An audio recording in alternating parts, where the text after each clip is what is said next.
What's going on, guys?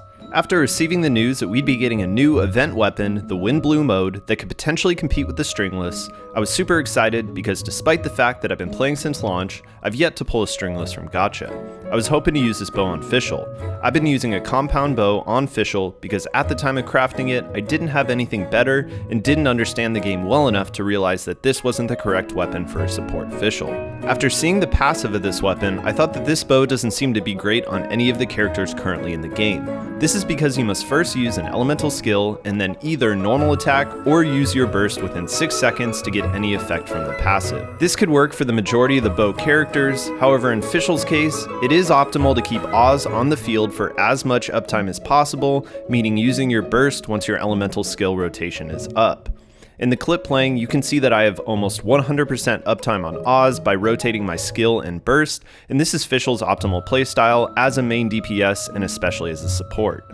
So casting your elemental burst before the 6-second passive is up, with at least 4 seconds of field time remaining for Oz, means that you're losing out on DPS. The passive of the Windblume Ode at Refinement Rank 1 states that after using an elemental skill, attack is increased by 16% for 6 seconds.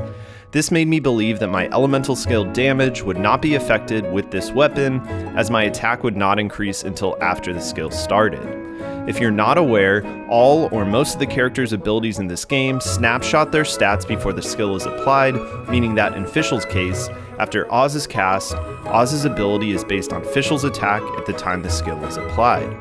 If Fischl's attack is increased after casting Oz, then this will not affect Oz's damage output for the duration that Oz remains on the field, and this basically applies to every other character's skill and burst. This is why, when using the prototype crescent with Ganyu for example, you want to hit an enemy's weak point if possible prior to casting her burst to proc the 36% attack increase that the passive of the prototype crescent provides.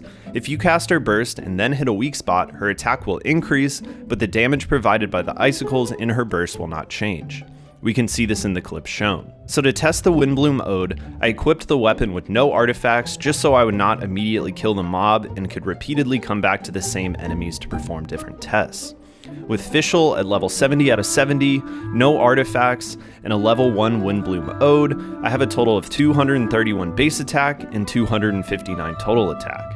After performing my E, you can see that Oz's non-crit damage is 194, and my attack has increased to 296. To test whether the passive was active before performing Fischl's skill, I equipped Fischl with a sacrificial bow at level 1, which has a higher total base attack at 44 versus 42 on the Windblume Ode, giving Fischl a total attack of 260.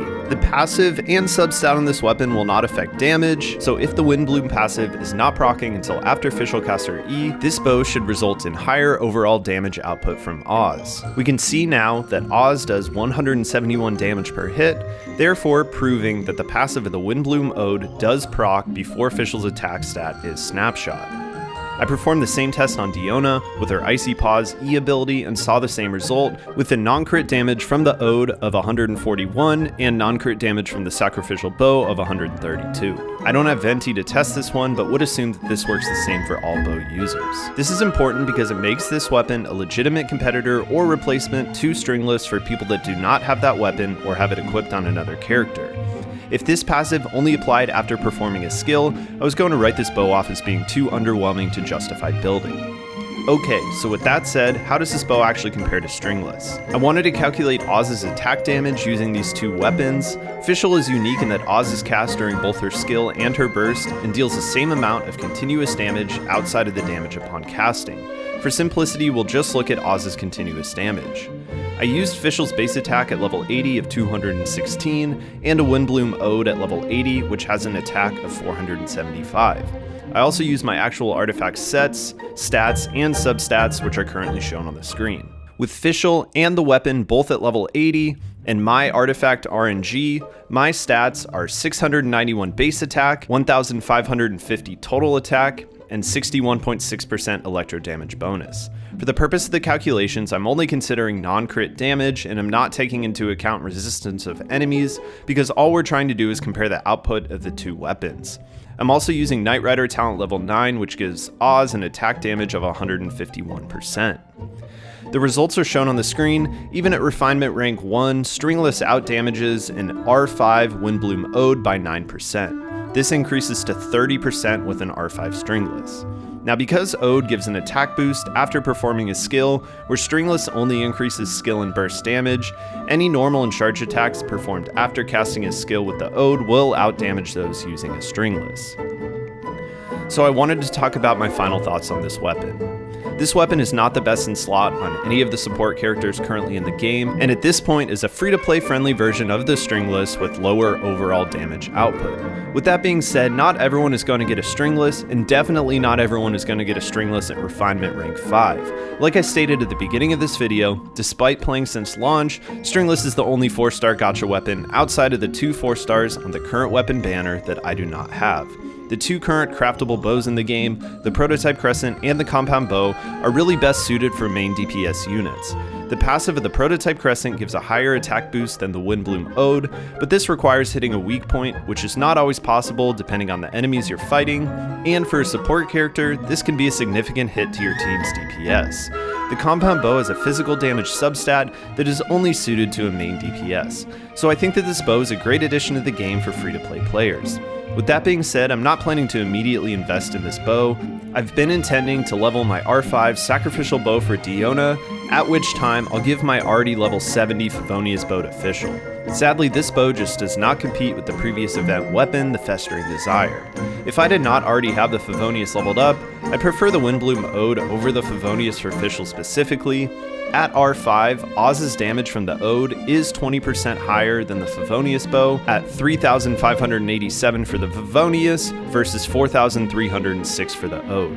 While I'm not a fan of the passive from the Blackcliff weapons from the shop, these are guaranteed to be available to free-to-play players and are another option.